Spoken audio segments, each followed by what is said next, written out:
28 में और स्वागत है आपका एग्जामशाला के यूट्यूब चैनल में। चलिए स्टार्ट करते हैं आज का एक करंट अफेयर एमसीक्यू पार्ट। और ये सेशन स्टार्ट करने से पहले आपको बता दें कि एग्जामशाला को आप फॉलो कर सकते हैं वेरियस सोशल मीडिया साइट्स पर, यानी टेलीग्राम्स, इंस्टाग्राम एवं फेसबुक पर, जहां मिलेंगे आपको डेली अपडेट। और ये डेली अपडेट आपके एग्जाम के पॉइंट ऑफ व्यू से काफी इंपॉर्टेंट होंगे। तो ये सेशन स्टार्ट करने से पहले आपके लिए 5 क्वेश्चन हैं। इन 5 क्वेश्चंस को आप अटेम्प्ट करिए, कमेंट सेक्शन में मेंशन करिए, जिसका एक्सप्लेनेशन हम लोग देखेंगे वीडियो के एंड में। तो यहां पर पहला क्वेश्चन है कि आपको बताना है कि वैलिडिटी कितनी होती है चेक की, ठीक है। सेकेंड क्वेश्चन में आपको बताना है कि one family one job scheme कौन से स्टेट गवर्नमेंट के द्वारा लॉन्च की गई है। थर्ड क्वेश्चन में आपको बताना है कि तृष्णा वाइल्ड लाइफ सेंचुरी कौन से राज्य में स्थित है। फोर्थ क्वेश्चन में आपको बताना है कि सीपीए का फुल फॉर्म क्या होता है। और फिफ्थ क्वेश्चन में आपको बताना है कि एफएटीएफ में टी का मतलब क्या है। अगर आप पूरा बता सकते हैं तो पूरा भी बता दीजिए, कमेंट सेक्शन में मेंशन करिए। बढ़ते हैं हम लोग क्वेश्चन नंबर फर्स्ट की तरफ। आज का एमसीक्यू है, पहला क्वेश्चन है चंबा टनल। आपको बताना है कि चंबा टनल कौन से राज्य में स्थित है। तो देखिए, चंबा टनल जो है वो अभी चर्चा में है और ये स्थित है कहां पर, उत्तराखंड में। चंबा टनल न्यूज में क्यों है? न्यूज में इसलिए है कि अभी प्रेजेंट टाइम पर आपने सुना होगा कि जो हमारा चारधाम यात्रा है, चारधाम यानी आपने सुना होगा गंगोत्री, यमुनोत्री और केदारनाथ, बद्रीनाथ। इनको एक ऑर्गेनाइजेशन है जिसका नाम है border road organisation. Border road organisation चारों धामों को कनेक्ट करने के लिए 880 किलोमीटर का एक हाईवे बना रहा है। इसी हाईवे के बीच में चंबा टनल का निर्माण हुआ है जो 440 मीटर लंबी है। और इसका इनॉग्रेशन अभी हाल ही में road and transport minister Nitin Gadkari ने किया है, इसलिए चर्चा में है। तो ये तीनों चीजें आपको याद रखनी है।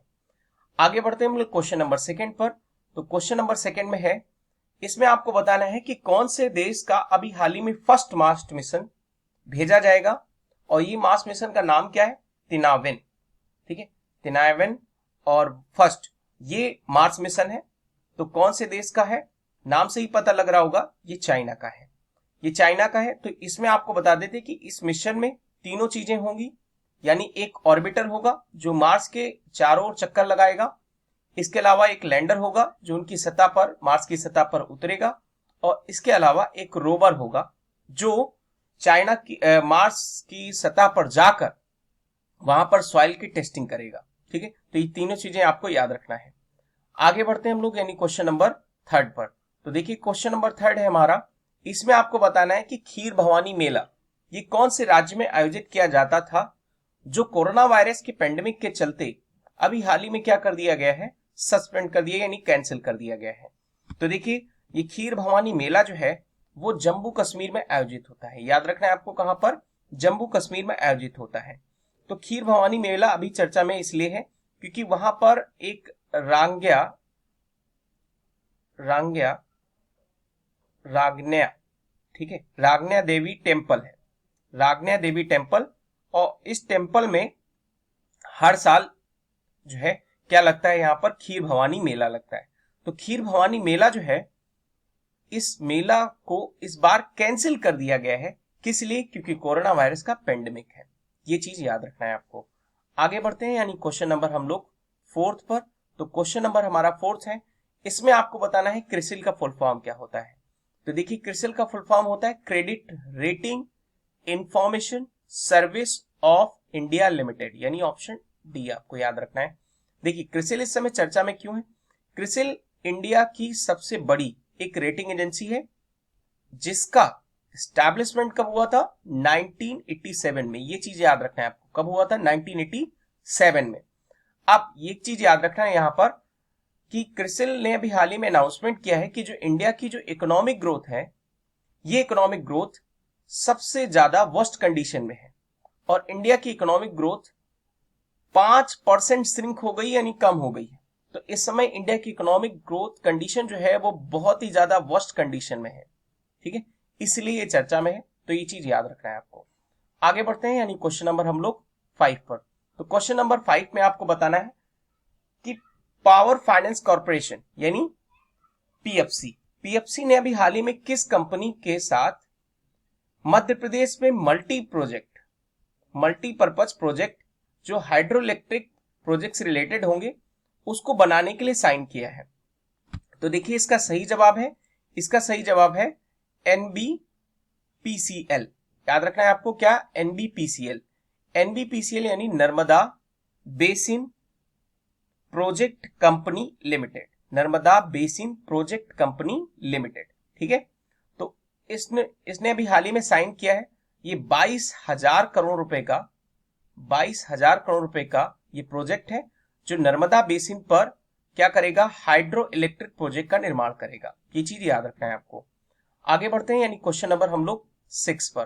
तो देखिए क्वेश्चन नंबर 6 में आपसे पूछा है, इसमें आपको बताना है कि जो इकाबॉक बुक है इसके ऑथर कौन है? तो देखिए आपने सुना होगा हैरी पॉटर आपने मूवी देखी भी होगी। तो चलिए बताइए हैरी पॉटर के राइटर कौन है? तो जो हैरी पॉटर के राइटर हैं उन्होंने ही ये बुक लिखी है जिनका नाम है जेके रोलिंग। जेके रोलिंग ने द इकाबॉक बुक लिखी है और ये बुक पूरी तरीके से चिल्ड्रन के लिए ग्रोथ के लिए है। इस साल नवंबर में ये रिलीज की जाएगी। आगे बढ़ते हैं, यानी क्वेश्चन नंबर हम लोग 7 पर।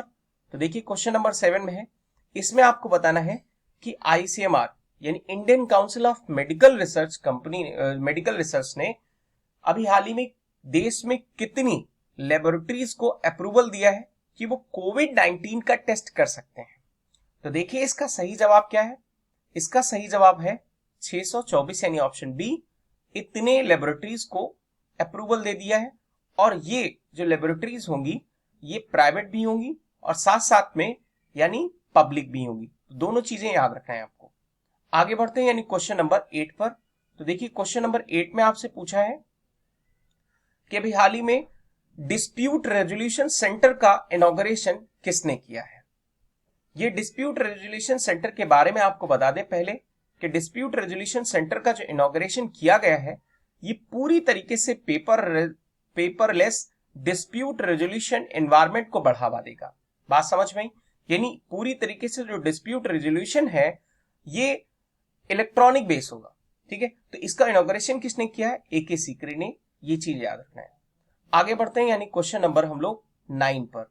तो क्वेश्चन नंबर 9 में आपसे पूछा है कि स्टेनाइज मेमोरियल ऑनलाइन ब्लिस ये चेस किसके द्वारा जीता गया है? तो ये जीता गया है मेट्स में मैक्सन कार्लसन जो नॉर्वे के एक चेस के खिलाड़ी हैं, ठीक है। आगे बढ़ते हैं, यानी क्वेश्चन नंबर 10 पर। तो क्वेश्चन नंबर 10 में आपको याद रखना है, इसमें आपसे पूछा है कि कौन सी कंपनी ने अभी हाल ही में Indian railway station development corporation में 24% की हिस्सेदारी ली है, ठीक है।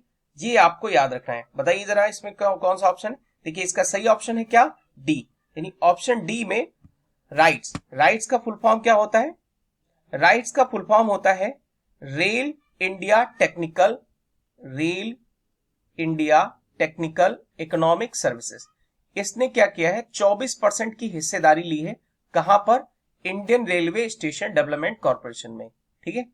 ये चीज याद रखना है। आगे बढ़ते हैं, यानी क्वेश्चन नंबर हम लोग 11 पर। तो क्वेश्चन नंबर 11 है हमारा, इसमें आपको बताना है कि साइबर सिक्योरिटी हैंडबुक ये भी हाल ही में किस एजुकेशन बोर्ड ने लॉन्च की है, ठीक है। तो देखिए ये लॉन्च किया है किसने? सीबीएसई ने। क्यों लॉन्च किया ये आपको बता दें। देखिए प्रेजेंट टाइम पर सभी जितने भी बोर्ड हैं एजुकेशनल इंस्टीट्यूट हैं, कोविड-19 के चलते अपने प्लेटफॉर्म को ऑनलाइन ट्रांसफर करने में बहुत तेजी से प्रयास कर रहे हैं। तो इसमें साइबर सिक्योरिटी को अच्छे से समझने के लिए ये हैंडबुक क्लास 9 to 12 स्टूडेंट्स को क्या की जाएगी? प्रोवाइड की जाएगी। ये चीज याद रखना है आपको। आगे बढ़ते हैं, यानी क्वेश्चन नंबर हम लोग 12 पर। तो क्वेश्चन नंबर 12 में आपको बताना है कि अभी हाल ही में वर्ल्ड बैंक के नए वाइस प्रेसिडेंट कौन होंगे, ठीक है। वर्ल्ड बैंक के नए वाइस प्रेसिडेंट कौन होंगे? तो इसका देखिए सही जवाब क्या है? इसका सही जवाब है कैरमेन रेनहार्ट, ठीक है। कैरमेन रेनहार्ट, ठीक है। चलिए बता दीजिए कि वर्ल्ड बैंक के अभी हाल ही में चेयरमैन कौन है? तो देखिए वर्ल्ड बैंक के चेयरमैन है डेविड आर मालपास, ठीक है, डेविड आर मालपास। ओके, आगे बढ़ते हैं हम लोग, यानी क्वेश्चन नंबर 13 पर। क्वेश्चन नंबर 13 में आपसे पूछा है कि अभी हाल ही में किस राज्य सरकार ने रीस्टार्ट प्रोग्राम लॉन्च किया है, और ये रीस्टार्ट प्रोग्राम जो होगा ये सपोर्ट करेगा किसको, एमएसएमई को, यानी micro small and medium enterprise को। तो इसको लॉन्च किया है किसने, आंध्र प्रदेश सरकार ने, आंध्र प्रदेश ने लॉन्च किया है। ठीक है, जगनमोहन रेड्डी वहां के जो सीएम है, उन्होंने 1110 करोड़ रुपए का प्रोजेक्ट रखा है, और ये प्रोजेक्ट क्या करेगा, एमएसएमई को बूस्ट करने के लिए प्रयास करेगा। इस चीज में आपको याद रखना है। तो चलिए बता दीजिए अभी हाल ही में कमेंट सेक्शन में कि इंडिया में सेंट्रल गवर्नमेंट की तरफ से एमएसएमई को बूस्ट करने के लिए भी हाल ही में कौन सा प्रोग्राम लॉन्च किया गया है, जरा बताइए कमेंट सेक्शन में। आगे बढ़ते हैं हम लोग, यानी क्वेश्चन नंबर हम लोग 14 पर, सॉरी क्वेश्चन नंबर 14 में आपको बताना है कि 37 national president federation of Indian chambers यानी फिक्की के अभी हाल ही में 37 प्रेसिडेंट जो बने हैं उनका नाम क्या है, ये आपको बताना है। चलिए बताइए इसका फिक्की। तो देखिए इसका जवाब है सी, यानी जहानबी फूकन, जहानबी फूकन। ये इनको क्या बनाया गया है, 37 नेशनल प्रेसिडेंट बनाया गया है किसका, फिक्की का। बहुत इंपॉर्टेंट है, इसको नोट डाउन कर लीजिएगा, ये एग्जाम में जरूर आएगा। ठीक है, बढ़ते हैं हम आगे क्वेश्चन नंबर 15 पर। तो क्वेश्चन नंबर 15 में आपसे पूछा है कि मोहित बघेल जो भी हाल ही में कैंसर से डाइट हुए, ये किस क्षेत्र से जुड़े हुए थे, ये आपको बताना है। तो देखिए इसका सही जवाब क्या है, इसका सही जवाब है एक्टिंग। यानी एक मूवी आई थी आपको याद है, किक, तो किक में इन्होंने लास्ट में रोल किया था, एक्टिंग से रिलेटेड थे, जो अभी हाल ही में कैंसर से क्या हुए, कैंसर के कारण इनकी मृत्यु हो गई। तो अब हम लोग डिस्कस कर लेते हैं वो सारे क्वेश्चंस जो मैंने आपको दिए थे अटेम्प्ट करने के लिए। आई होप आप सभी ने अटेम्प्ट कर लिए होंगे। तो बढ़ते हैं हम लोग यानी पहले क्वेश्चन पर। तो पहला क्वेश्चन आपसे पूछा है कि वैलिडिटी कितनी होती है चेक की। तो चेक की वैलिडिटी आपको बताना है। देखिए चेक की वैलिडिटी होती है 3 मंथ, ठीक है, 3 मंथ। जिस दिन मान लीजिए आपने चेक दिया किसी दूसरे को, तो जिस दिन दिया है चेक उस दिन से 3 महीने तक वो वैलिड रहेगा। इसके बाद वो क्या हो जाएगा, बेकार हो जाएगा, जिसको हम लोग बोलेंगे स्टील चेक।